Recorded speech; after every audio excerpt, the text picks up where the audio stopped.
Hey everyone, in this video, I'm going to give you 3 quick tips for dating. If you are in the dating world, it can be really tricky to navigate through. And these are going to be 3 very simple things that anyone can do, but they make all the difference in getting hot dates. Okay. Now, I haven't been dating for many years. I've been with my hubby for 18 years, but here's what I have learned. Okay. I was married before then I was single. So I was single for 6 years, dating in my 20s. I had a lot of friends that were single. I was able to observe all of them, have my own experiences. And then I have also been a coach, coaching a lot of single people over the last, almost decade. And so I've seen a lot of things in the dating world, and these are evergreen tips that will never go out of style. So let's jump in here. First of all, if you have not subscribed to my channel, please hit subscribe and like this. It really helps me out on the algorithms. So please do that. Okay. And if you are in the dating world, okay, get out your pen and paper because this is really going to help you. Okay. Number 1, so simple, make eye contact. Okay.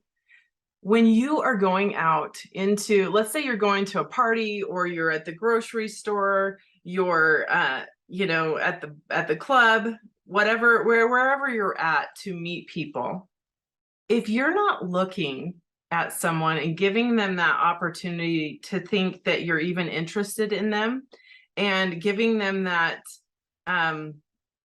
just that little flirty look, right, with your eyes. I'm not saying stare at them and freak them out and scare them. I don't mean to be like crazy eyes, but this is such a big one that many people miss. They get in their own mind and they're in their own head and they're afraid to look at people. So if you see a guy across the way or a woman across the way that you find attractive, give them a glance, and actually when they look at you, maybe just look at them for a sec and then look away. But you've got to give them that cue with eye contact. And you know what it says to people? Eye contact, and this goes for in business, in any interpersonal relationships. Eye contact says that you are confident. When someone is good at making eye contact, that really, really breeds confidence. And not only does it show that you have confidence, but it actually builds your confidence when you go out in public. And you can practice not only when you're on the hot spot out dating. Okay, you can practice this as you're going through life, when you go to the grocery store, when you're dealing with your business relationships. Practice this very, very simple thing of just making eye contact. So as you're going through the checkout line, as you're, passing people in the store, you'll notice how rare it is for people to actually look at you. We're kind of like in a zombie world at times. And if you are someone that's out and about and you're actually alive and human and connecting with people and not in your zombie state, zoned out, then it's such a delight for people to actually see someone that is making eye contact and being human with that human interaction. So that's the first one. Okay. Number 2, smile. Oh my gosh. Wow. Is this a big one, especially for women? Okay. We get that resting bitch face. Okay. You know who you are. If you have had a hard time with this, or if this is something that you've had to work on, put a comment in the chat down below. But yeah, drop me a little smile. Okay, let's just try it with an emoji. But back in the day when I was in my 20s, I was really good friends with this beautiful woman. She had very beautiful characteristics and features, and she was very striking. And we would go out, and she was such a funny, dynamic woman, but she would really get in her mind. And so when we would go out, guys didn't approach her. And a long time went by before she ever even went on a date. And it was really bothering her because, all of her friends around her were dating like crazy and going through, you know, that world of dating and being able to, I kind of look at dating as, this sounds kind of bad, but I got to be real. Sometimes it is like you're going through kind of like a junk shop, right? And you're picking up these different pieces of junk and you're like, nope, not this one. This one's too this one's too that.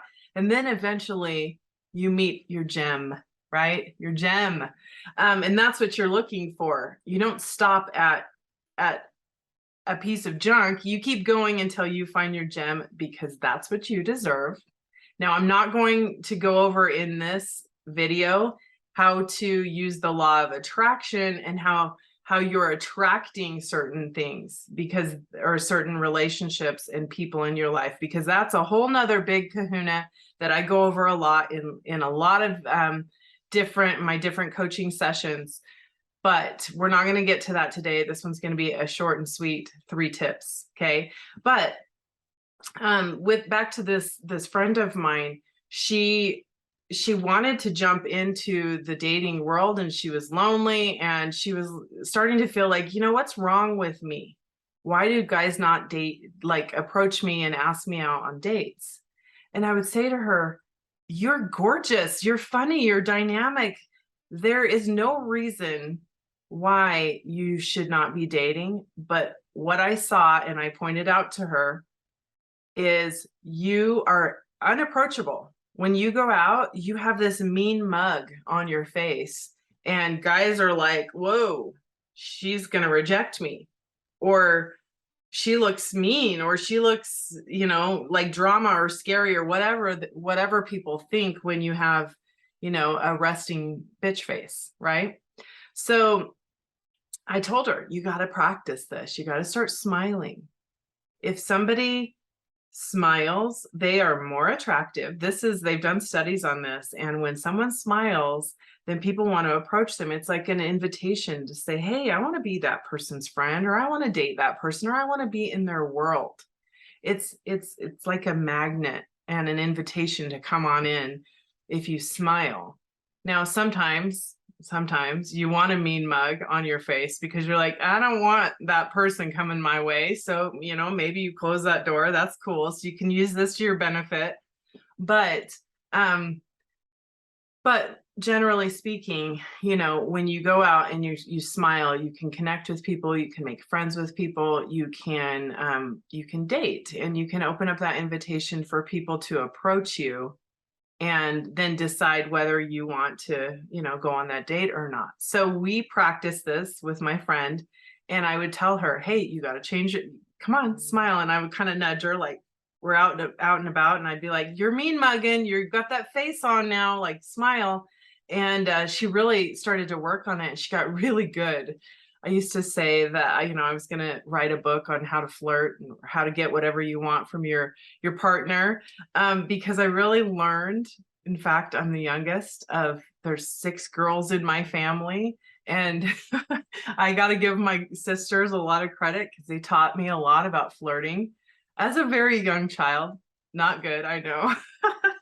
They're probably gonna laugh at that one, but I learned a lot of these things just by observing dynamics of humans, right? And smiling is such a simple thing, but I promise, if you're not getting asked out on dates, this is a big one you're probably missing. You're probably in your mind, you're probably not even realizing that you've got, this furrowed brow, right? This is another thing that for me, I had to really overcome this. And this is why I was able to coach my friend through this when we were in our 20s, because for me, sometimes I can have a pretty serious personality. I have a pretty serious personality with a splash of fun, right? But sometimes I can get into that like go mode, right? And when I was a kid, I moved to the state that I now live in. I moved to Utah when I was 15 years old. And It was terrifying for me. I didn't have any friends. I started high school not knowing anyone and being at this very, very big school. And I was so uncomfortable. And so I was in my mind. I was totally like, I had a major serious look on my face. And how I know this by now is because I had girls coming out of the woodworks, calling me names, saying I was a brat, and I was, calling me all kinds of names, wanting to fight, all of these things. And I was like, what is it? Like, why does everybody hate me? And not everybody hated me. I ended up having good friends, but I realized that I had this serious look on my face, and I was up in my mind thinking a lot about other things, really about myself, and that I missed my friends, and I was really in a space of heartbreak and grieving my old life. And when someone else was looking at me, like a group of girls, they're looking at me like, wow, that girl is mean, or she's, thinks she's all that. And it was very off base as to what I was really thinking. But I recognized that I had that RBF and that I had to really overcome that and work on it. So I got to work, and it's very simple to do, but not necessarily easy, because you have to work at it, and you have to practice it when you go out, and you have to practice, like, what is the look I have on my face, and I need to smile, right? And as you smile, this is awesome too, that the other side effect, the positive, amazing side effect with smiling is it increases your endorphins, and it actually, you have a chemical reaction within your brain and your body, and it makes you feel more joy. So even if you're forcing yourself at first, then in the long run, it's a win-win for everyone, right? You're inviting other people into your circle and into your space, and you're also feeling more joy.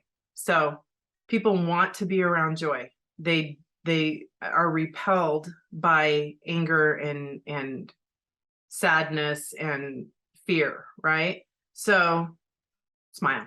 Okay. And then the last one that I'm going to share with you. Okay. Listen up. Yes, this one I see a lot in relationships. And this one is for you to learn that dance. Okay. That dance of actually listening to someone. Do you see that? I just stopped and I let you just have some silence for a minute, for a sec. Okay. Stop, slow down, and actually listen.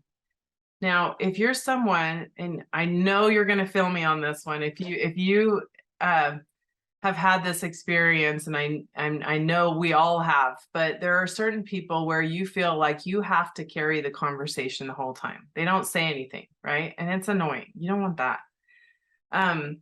If it's like, if you're not talking, then it's dead silence, and it's awkward, and it's weird. Okay. So you got to learn this dance. Okay. But if you're also on the flip side of that, someone who will not shut up, and you want to prove that you're cool and you've got all this stuff going on, and you're, what I call a braggart warrior, someone that just is like, hey, I've got this and I've got that, and they just want to tell the whole world about everything they got going on and all the things, the bells and whistles they have. That's really annoying and major turnoff. So we don't want to be either of those. We don't want to be a mute, and we don't want to be someone who doesn't let anyone get a word in, but we want to be more here in the middle. So if you're having a conversation with someone, then consider this and think about this and catch yourself and notice. And at first it'll be a little tricky, because you'll be observing, and you're not just you'll be kind of in your mind for a minute, because you're going to need to figure out that sweet spot. But you will need to check yourself and go, hey, am I contributing to this conversation, or am I also not letting this person, get a word in and I'm not actually listening to them and being interested in them. So to me, when I said, eye contact shows confidence, to me, this one shows a lack of confidence. If you either talk way too much or you got nothing to say, it shows a lack of confidence. And so it's pretty simple. Just be in the moment and ask questions and genuinely listen to what that person has to say. And so it's pretty simple, right? But it really is one of those things that make people like you. You're a very likable person. You're a very likable person if you are good at conversation and you actually look them in the eye, you smile, and you can ask questions and genuinely listen and be intrigued. And then also from there, give your own input. So that's it, you guys. That's it. That's all. I go over these types of things, and in dating, it is so important to know who it is you're calling in. Okay, because you are the projector, and you do have, because you are a creator, and you are magnetizing towards you what you are putting out, and so that is very important to become aware of. So if you are interested in learning more about that, click the link. I have a group coaching, and it's a program where we meet and we go into all of these types of things. I also have one-on-one coaching as well if you need that. But the group is amazing because you literally can coach for about $30 a month with the annual membership, and you can be a part of the group. You don't have to. It's not like I turn a spotlight on you and you have to tell us all your stuff. You don't have to be on camera. You can if you want. You don't have to be. And it's me teaching these principles. It's not other people talking, just so you know, because other people are like, well, I don't want to listen to everybody else's stuff. It's not that, but you will learn very, very valuable information. And to me, it is the most important thing for any human to learn is how are you creating? What are you creating? And how can you shift those things in your life that you don't necessarily like or aren't honoring you? So click the link below on my Awaken group. Check it out. Come join me. I can't wait for you to be in that group with us. It's a beautiful tribe, and we learn and grow together. So happy dating. Good luck out there. And thanks for being here. Much love to you all. Have a great week.